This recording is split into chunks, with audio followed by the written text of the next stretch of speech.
Alright, what's up guys? This is my fourth take at making this video. So the other one, I was almost done, but it was too long, so we're going to jump right into it and try to go through these, because yeah, the other video was pushing like on 30 minutes and that was just crazy. This is my top 15 cartoons I grew up with in the 2000s that I really liked and recommend. So, you know, we're going to jump right into them. At number 15 is the show called llyod. You know, this show, of course, at the start of the list, honestly, when it first came out, I did not care for it. I would skip it sometimes or just watch it here and there. But when I actually sat down and watched it, it was pretty good. You know, it just looked weird. It's one reason I didn't care for it back then. I didn't pay attention to the plot back then. But like I said, I eventually started to watch the show when I had free time after school and work. And honestly, once you got into it, the second half of the show is when things got really good. The story got really good. Because the show was basically sum it up in the most simple way. Imagine UPS versus FedEx, and FedEx is evil, and they're trying to take packages from UPS. But that's the simplest method. But Ed was actually, you know, a great show. And the season finale was just amazing. I actually remember them pumping that up so much, saying this is going to be great. It did not disappoint. It was like I sat down, got a pizza. That was like one of the best season finales from a show back then. It was great. So definite watch for me if you got some free time on your hands. llyod is a great show. Yeah, check it out sometimes. It's I think you can find it on YouTube, but you know, just search on YouTube, you'll find it. All right, we're moving right along. Number 14 on my list is going to be a little show called He-Man. It is the 2002 version of the show. Had 2 seasons, and you know, if you were a fan of He-Man, this show is the much better version. The old one was kind of more comedy based. I rated it higher than llyod just because I remember the show as a kid, you know, the old one. And remember, by this point, when this show first came out, I was around high school, and yeah, it's rated higher mostly for its early season. The animation was amazing, and the stories were great. Like I said, it was more serious than the old show. Most of the original characters are in this show. Almost all the original characters are in this show. But instead of, like I said, comedy, it had darker plots. It was more gritty. The fights were awesome. And, you know, like I said, being dark story-wise, like, it showed how Skeletor came to be. You know, in the old show, it was just, you know, you know he was human at one point. But in this one, it actually shows his flesh get melted off his face from a vial of acid he was trying to assassinate He-Man's dad with. But it bounced back and it splashed in his face, and it was just awesome to see his face melt, you know. And he was gonna die, but he used a spell, you know, and became Skeletor, and that was just awesome. You didn't see shows like that, you know. Shows like that are more fun because it's like it doesn't cater to just kids, you know, and make it like this fantasy world where everything's just perfect, you know, kind of like, say, Steven Universe. You know, no hate on that. I'm just saying. But it was neat. It's neat when cartoons kind of go into more dark areas, you know, trying to kind of like Young Justice, you know, like that. But it was good. And instead of He-Man being already like an older person, he was a teenager, and he would transform into He-Man, and it kind of showed him deal with the best of both worlds, sort of. So it was good. The show got a little sloppy in the second season with the animation and stuff. And they weren't very clear with the schedule, because it was so bad that I actually thought the original season finale was the end of the show, because it didn't say anything else after that. Like, the next time an episode was supposed to come on, it didn't. And back then, you couldn't really track down what was going to happen. I was like, okay, is that it? And, you know, and then I eventually found out years later on YouTube that it did have a second season. And I watched it, but the animation wasn't as good as the first. To me, a little bit, you know, it was a little off, but still, it's a great show. Like I said, you can pretty much find most of it on YouTube, so if you can, check it out. I think it has a DVD collection. I wouldn't recommend buying it unless you're a big fan of He-Man, But it's still a good show. Sadly, it didn't last too long because, as with most cartoons back then, and still today, if the toys don't sell, you're not getting more seasons, So yeah, that was pretty much for He-Man, but still, great show, definite number 14.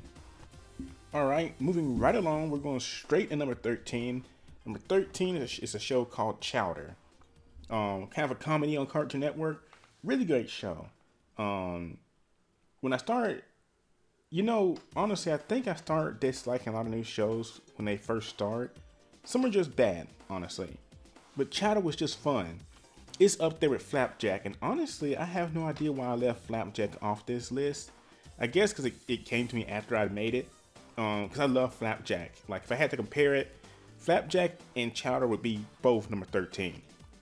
Yeah, they both be number 13. No idea why I left it off. But the show is great, both for its amazing art style and its constant fourth wall breaking. The show had no plot whatsoever. Technically, it was meant to see Chowder become the next great chef one day, but they never really went anywhere with that. I think he cooked one time, and the thing he made was like deadly to people and would kill them if he had them eat it. But besides that, they never really touched on him being a cook. He tried, but they never really pushed that plot anywhere else. And the show eventually just ended, because there's only so many times you can just make a point in the show without kind of pushing the plot. Then again, Family Guy and those shows still run somehow. I don't know how. The show had a great cast of characters like Chowder, his girlfriend Panini, Mon, Snitchel. It was just a great show. And they were named after foods, if I'm not mistaken, usually. And the art, like I said, the art style was neat because what they did was they had these fancy backgrounds and materials, and they would animate on top of that, So sometimes they would look like these elaborate wallpapers you would see in the store, like a really fancy store or something.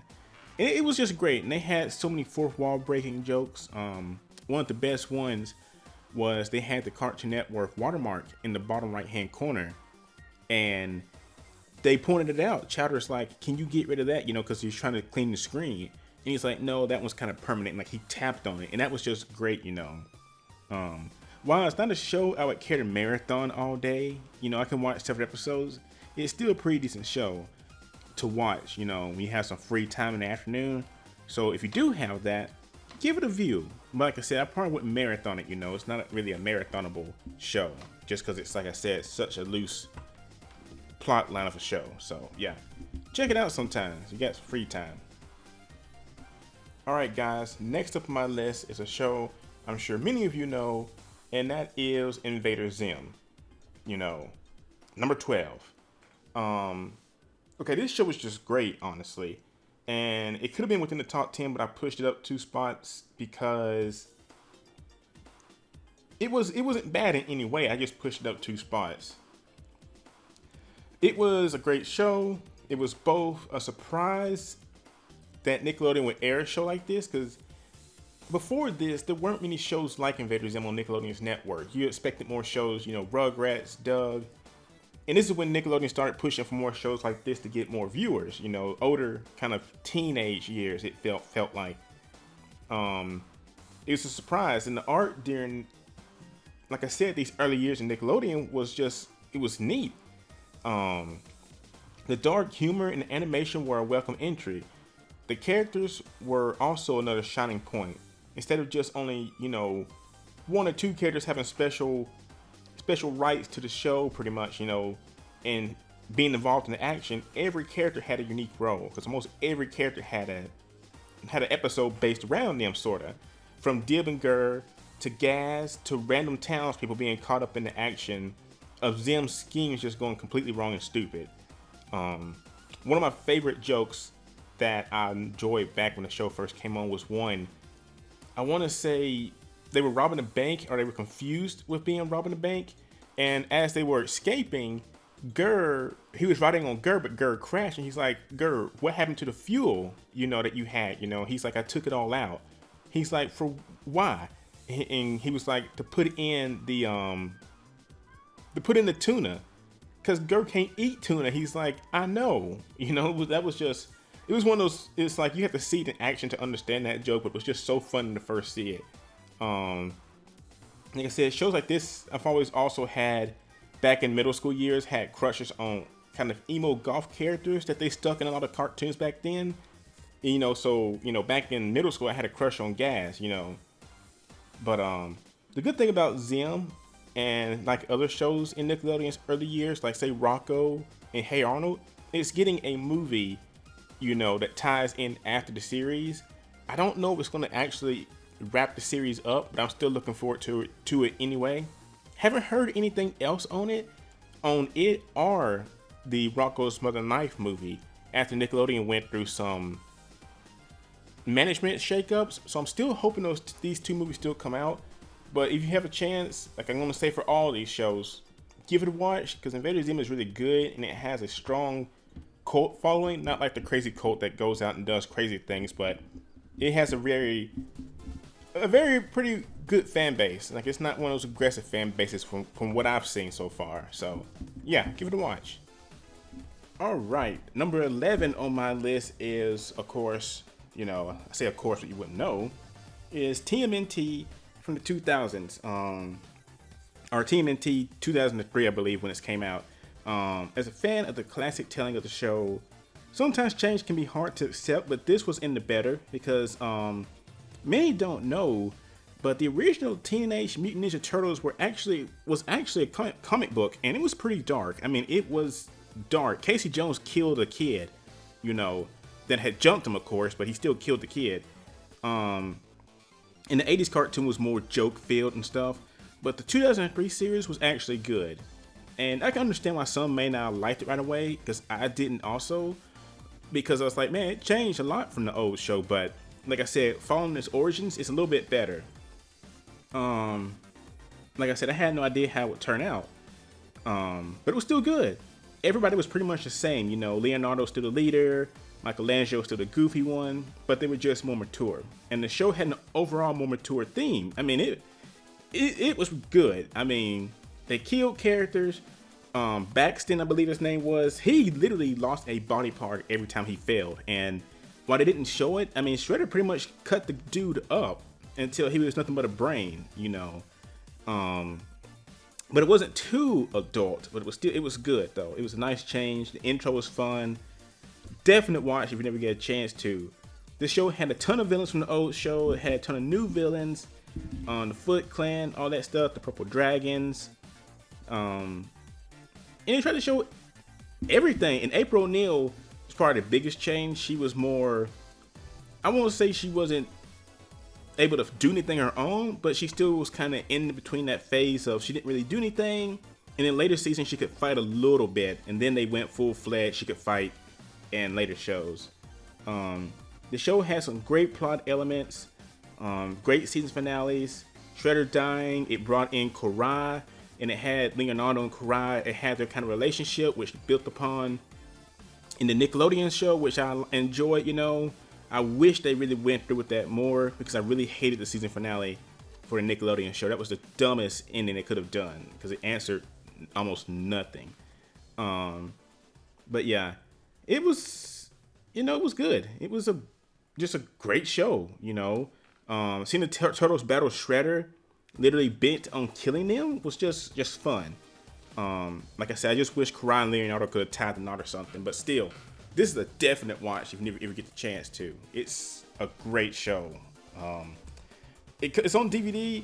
Like I said, YouTube, not so much. You won't find it on there, but yeah, if you get a chance, just check it out. It's a really good show, I promise you. All right, next on my list is number 10, and that is Clone Wars. Which is a surprise, because if you've seen the movie that came out where they were trying to like rescue Jabba the Hutt's like nephew or something, my lord, that was horrible. And I originally thought the show was going to be like that. Like, if this is what the show is going to be like, I don't want to see it. This is just terrible. Like, we got that sweet animated short of Clone Wars, and that was pretty sweet. But then we got that 3D animated movie, and it was just so bad. But then Clone Wars come out, and I've been a long-term Star Wars fan. my parents raised me on the original series. And sure, not everything has been great, you know. Last Jedi, I'm looking at you, you know. But a lot has been really amazing. And one of the things was Clone Wars.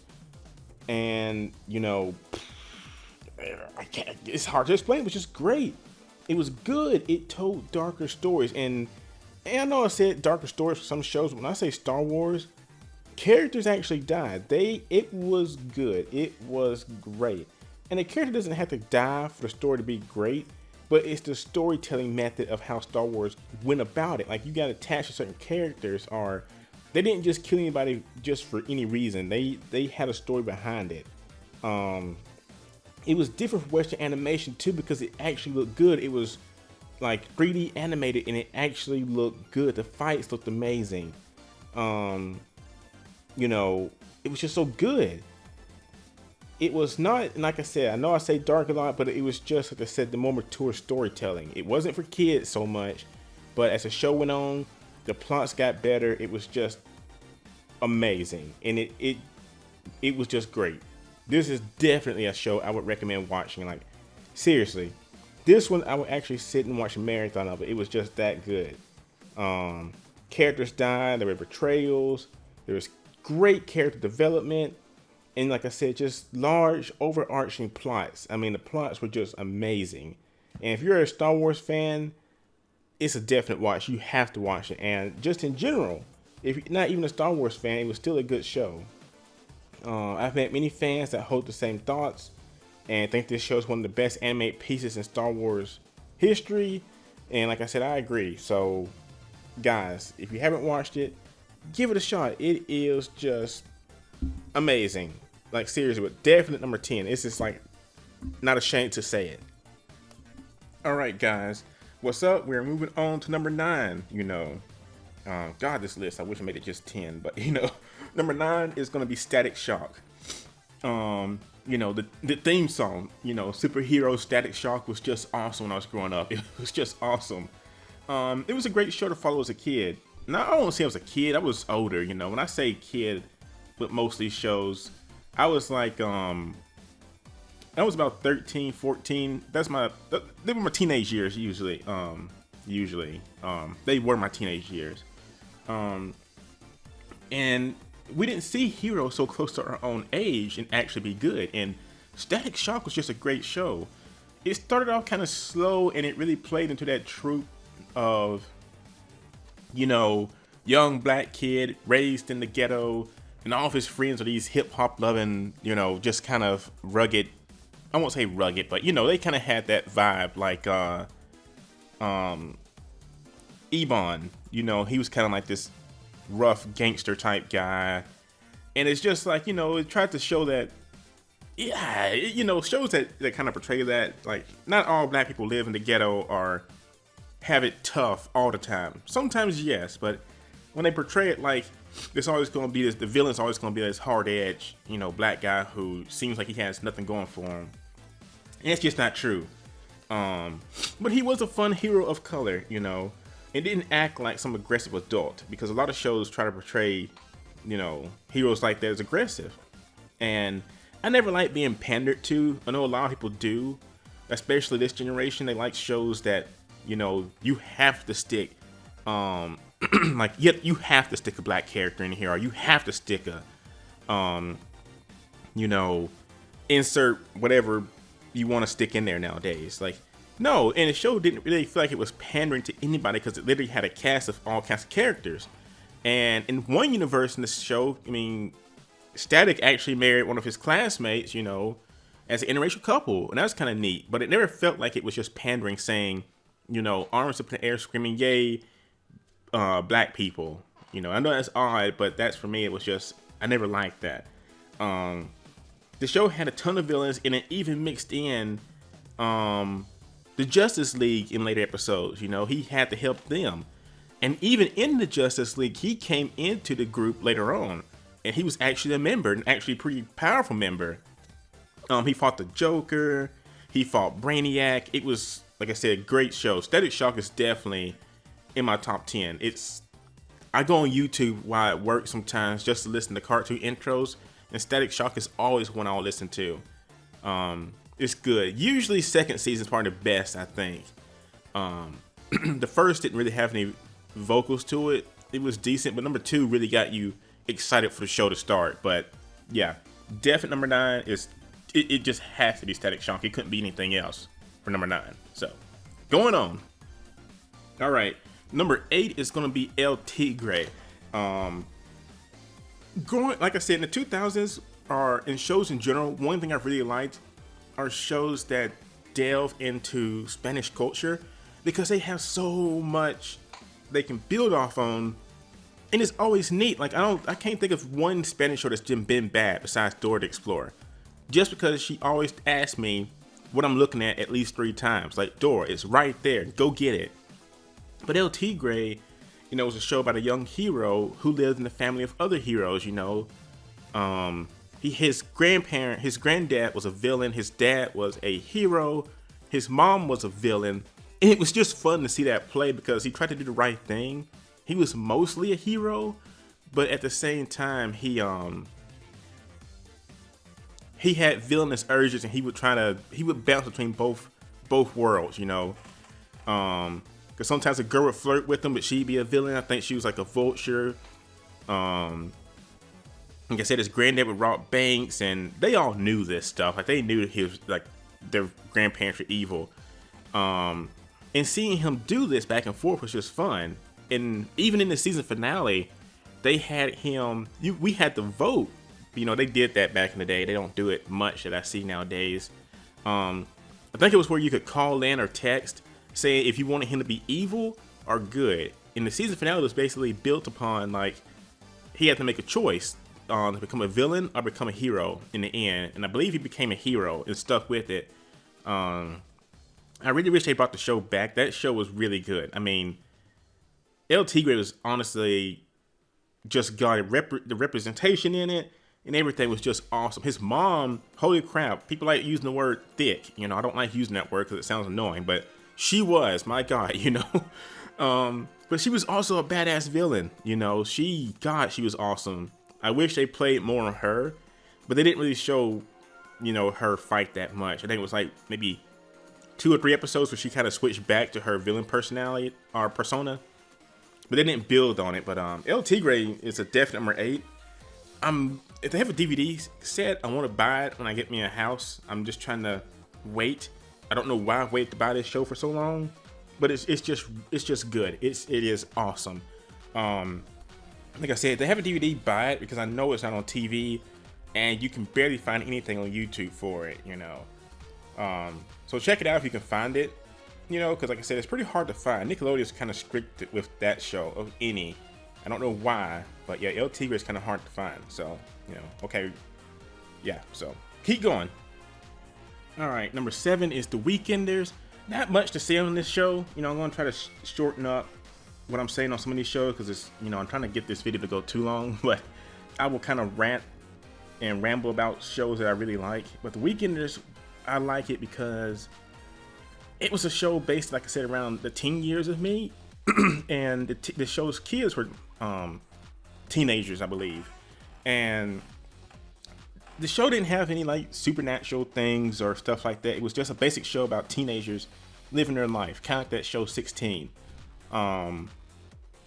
And like I said, they just went through typical stuff, you know, dating, jobs, you know, family issues, things like that. And it was just a down to earth show, honestly, but it was still fun. It was kind of more, I won't say serious show, but like I said, it was down to earth and really good. And his mom was really awesome, because in most episodes she would come out and say something that was really to the heart. Like, she would explain to him why something didn't work out or what she thought about a situation, and she was almost, if not 100% correct on what she was trying to teach her son, like these life lessons. And they were just really nice to hear sometimes, you know, in the cartoon like that. It didn't preach anything to people. It was just, like I said, really down to earth, because a lot of shows nowadays are preachy with the stuff they try to push on people, you know, especially Cartoon Network and bullying. You know, and not saying bullying's good. I'm just to say the way Cartoon Network portrays it is just bad, you know. at times. You know, it's just annoying. But The Weekenders was a great show. It dealt with a ton of topics. So if you can find it, watch it. Of all these shows on this list, I want to say The Weekenders is the hardest for me to track down. It may have a DVD collection now, I'm not sure, but I've just known in the past trying to look it up online and stuff. Weekenders has been the hardest to track down and find, and like for it to actually stay on YouTube, because it gets pulled a lot from what I remember. So, you know, because I had saved in playlists in the past and they disappear. So yeah, check it out if you can find it. If not, you know, just know that it's great. You know, go online, read about it on Wikipedia. Good show, really good show. All right, number 6 on my list is Samurai Jack. Now that we're getting down to the bottom of the list, Samurai Jack is just a great show. It's hard to explain what's not to love about the show. The writing was amazing, the action was great. You know, it was just an awesome show. You know, samurai fighting a coup. Some of the jokes were amazing, and one joke in the show that still confuses me that you have to sit there and think about for a while is the 2 worms that lied to you. You know, but it wasn't just from that show. That's been an old tale for a long time where, you know, you meet 2 things and one only tells lies and one only tells truths, and you have to figure out which one is lying to you. You know, just really good show. But yeah, Samurai Jack was awesome. And I loved growing up watching it because my dad would watch it with me. And it just kind of ended out the blue. Like it just stopped. You know, it's kind of sad about that. But then it came back a few years, like about a decade later on Adult Swim. And they changed the tone completely to like this more adult show where he actually killed characters. His characters actually died. And the whole premise of the show is he got sent to the future when he was fighting a coup. You know, this great demon from his time in like feudal Japan. And by the end of the show, he gets sent back to finish the fight. And it was nice to see a show like that. Like, a lot of people don't want to see shows like continued and stretched out forever and ever. Even though I didn't really like the ending 100%, there were a few things I didn't really like. I'm glad they brought the show back to finish it. Like, I'm glad they ended it, you know. It felt good. I don't want it to come back. I'm glad they ended it where it did, you know. Because I see people talk about like How to Train Your Dragon 3, and they say, man, I hope another one comes out. Like, no, it ended perfectly. Just leave it there. You don't gotta bring everything back. Now, if it had been open-ended, I mean like a huge open ending, not like just something happens where it's like, oh, maybe this can happen. No, it ended pretty good. But Samurai Jack, great show, great show. You can find it on Amazon. You can buy the whole collection. Like I said, just know by like the late half, you know, of the show, it gets pretty dark. Like the last, I think it was like 13, 14 episodes. That's when the show gets pretty dark. So yeah, Samurai Jack, definitely check it out. It is highly recommended. It is an amazing show. All right, guys, we're moving on to number 5. And of course, you know, with that being said, we're in the top 5 cartoons I enjoyed in the 2000s. Number 5 is the show called Witch.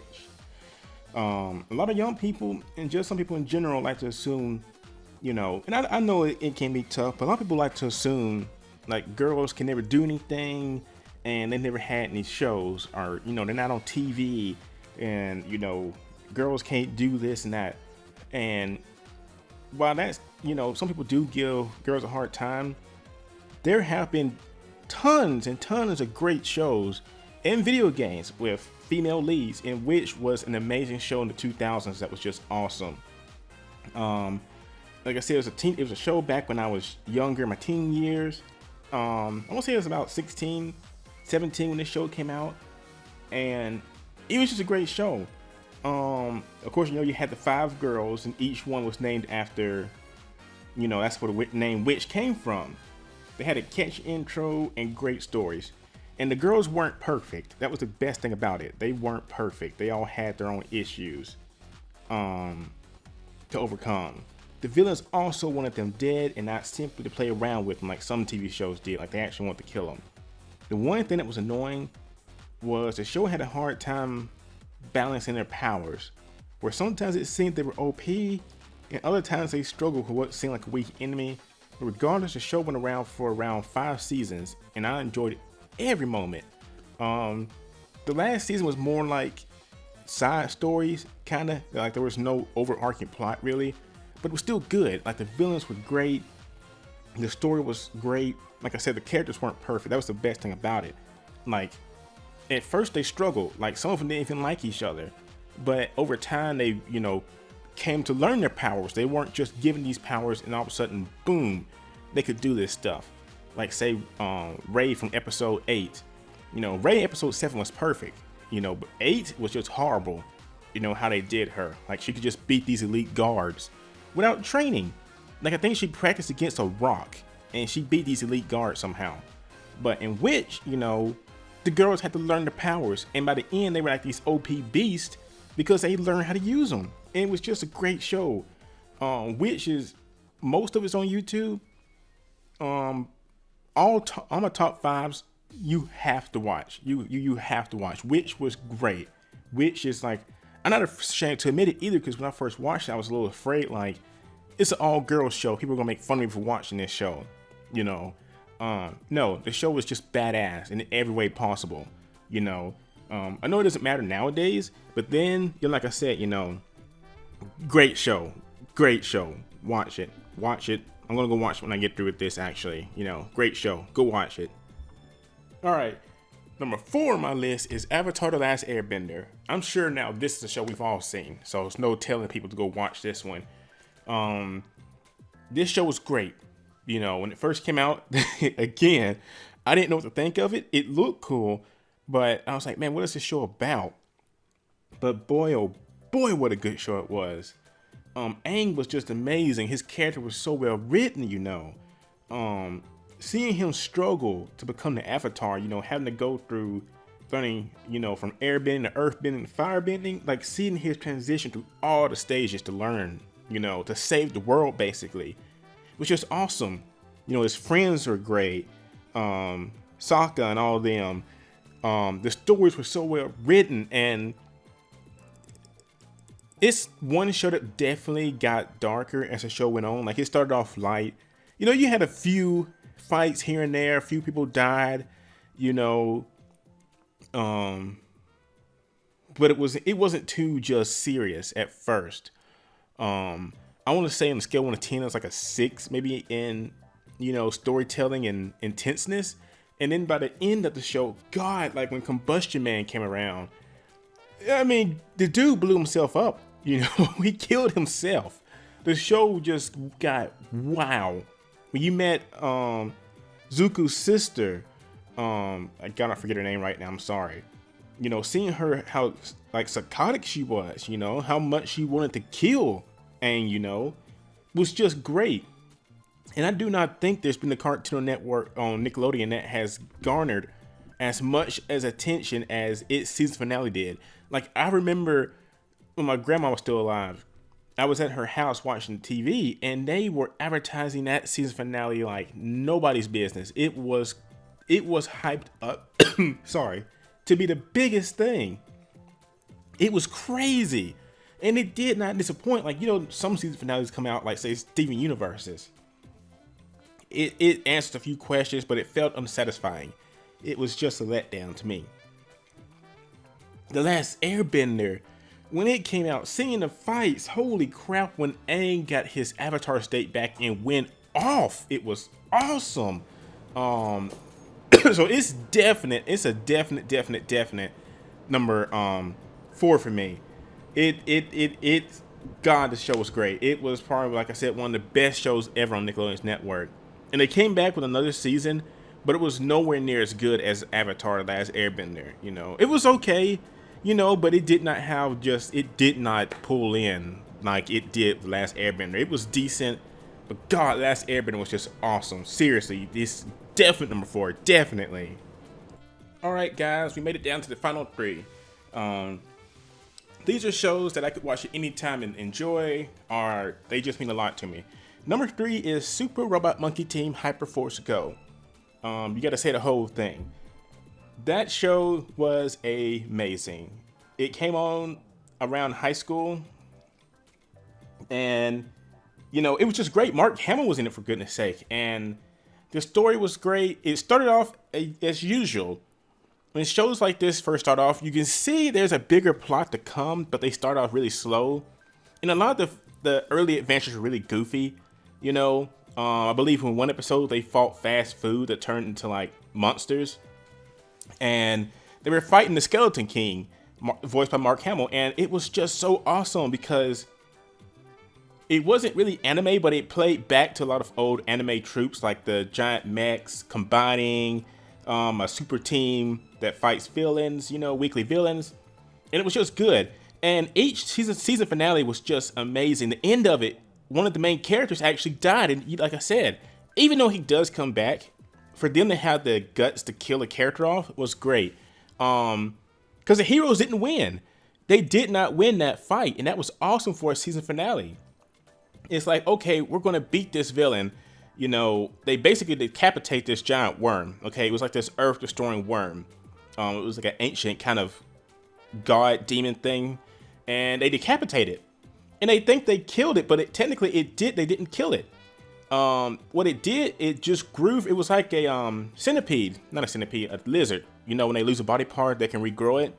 And they basically just doomed the entire universe. And they found out in season 2 that it had been going around the different universes, just destroying planets completely. And they thought they had saved the universe, but they didn't. And it was great. They eventually brought their friend back. And, you know, the show was great because a lot of plot twists came on later. Like, you always wondered why Skeleton King hated the monkeys so much and the humans. And you find out in season 2, he used to be human. And one of the monkeys accidentally let out the creatures, you know, the demons, and they possessed him. And basically, they corroded him to the point that he became the Skeleton King. And he made, you know, the monkeys into the robot forms so they could stop him one day in the future, you know. And it was just great to see that. And you know, he was a pretty dark villain. He killed off his henchmen. They didn't do something right. He was like I guess you could say a toned down he was a better version of Aku in season 1 of Samurai Jack, basically. And you know, it was great. And then the thing I hate about it so much though is the way they ended it, because it ended on like the biggest cliffhanger you can have for a show. Like some shows, you know, they end and you can tell where the villain's still out there, where they go back and finish them off, you know, kind of like say He-Man or something like that, or Thundercats. And Super Robot, it was amazing because what happened was Skeleton King came back, he was on their planet, he raised the armies of the undead, and basically his last lines were like, okay, it's time for the war between the living and the dead to begin. And they're marching on the city like this huge army. And the robot team calls every friend they've met in this series, you know, to come fight. And so at the end, all you see is all these different heroes and characters you've met over the, you know, past 2 seasons come together to fight this army. And it just ends right there. You know, it's like, oh man, we're going to get to see this huge war. This is going to be awesome to end the show off with. And it just ends, you know.